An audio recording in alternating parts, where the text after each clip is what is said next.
नमस्कार, बहुत स्वागत है आप सभी का। मैं हूं सुशांत सिन्हा। पहलगाम आतंकी हमले पर बिलावल ने भारत के खिलाफ उगला जहर। वही यूएन में पत्रकार का सवाल बंद हो गई बोलती। अमेरिका में पाकिस्तान पीपुल्स पार्टी के अध्यक्ष बिलावल भुट्टो ने एक बार फिर भारत के खिलाफ जहर उगला तो मुस्लिम पत्रकार ने उनकी बोलती बंद कर दी। वही बिलावल भुट्टो की किरकिरी वाला वीडियो सोशल मीडिया पर खूब वायरल हो रहा है। दरअसल संयुक्त राष्ट्र मुख्यालय में प्रेस वार्ता के दौरान बिलावल भुट्टो बोले कि पहलगाम आतंकी हमले के बाद भारत में मुस्लिमों को आतंकी माना जा रहा है, उनको अलग नजर से देखा जा रहा है और भुट्टो के इस झूठ को एक विदेशी मुस्लिम पत्रकार ने बेनकाब कर दिया। पत्रकार ने कह दिया कि आप जो कह रहे हैं उसके विपरीत देखा जाए तो भारत के ऑपरेशन सिंदूर की ब्रीफिंग का नेतृत्व एक महिला मुस्लिम अधिकारी ने किया था। इस पर बिलावल भुट्टो की बोलती बंद हो गई और चुप होकर सिर हिलाते नजर आए।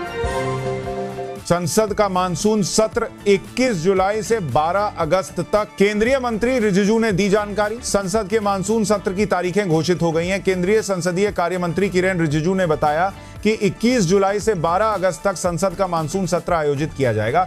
विपक्ष की ओर से ऑपरेशन सिंदूर और पहलगाम आतंकी हमले को लेकर लगातार की जा रही संसद के विशेष सत्र की मांग के बीच सरकार ने यह ऐलान किया। वहीं इस सत्र में कई अहम विधेयक पेश किए जाएंगे, जिसमें बीमा क्षेत्र में एफडीआई की सीमा बढ़ाकर 100% करने की तैयारी।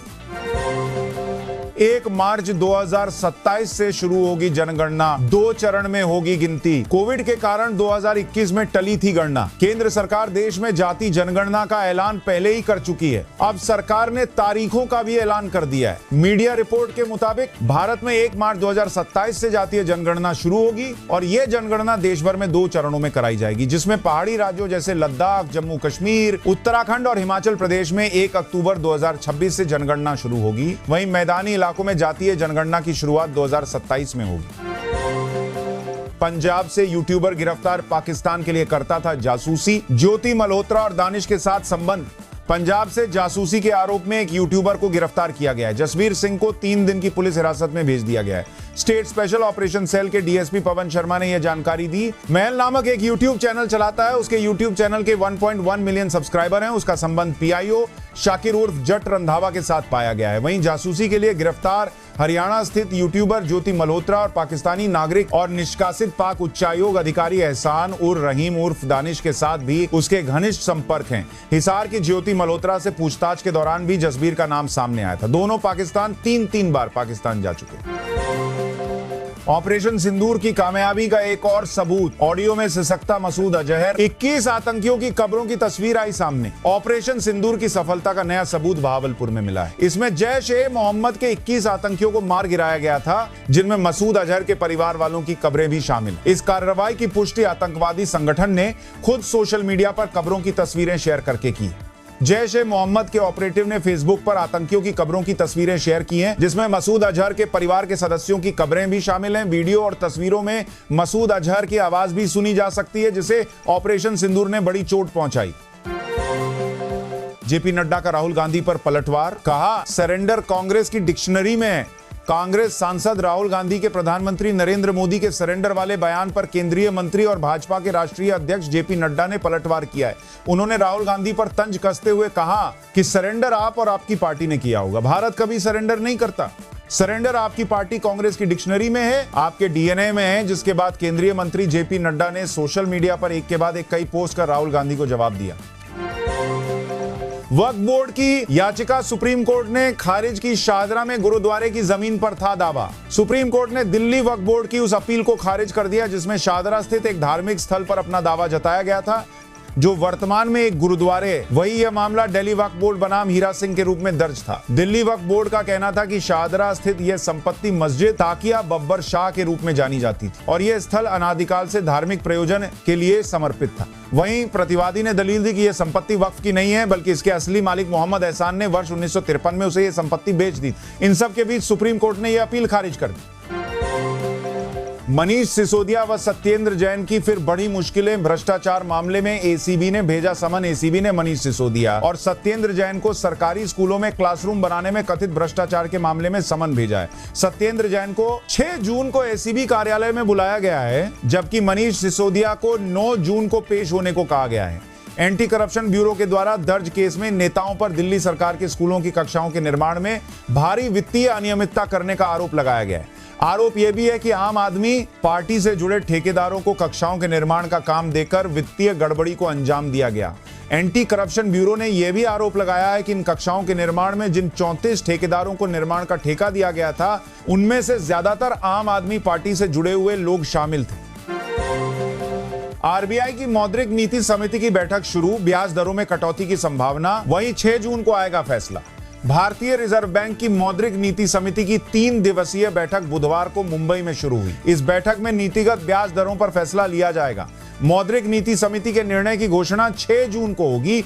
वही इसका ऐलान केंद्रीय बैंक के गवर्नर संजय मल्होत्रा करेंगे। भारतीय स्टेट बैंक की रिपोर्ट के अनुसार आरबीआई के इस बैठक में ब्याज दरों में कटौती की संभावना है और ब्याज दरों में 50 आधार अंक तक की कटौती हो सकती है।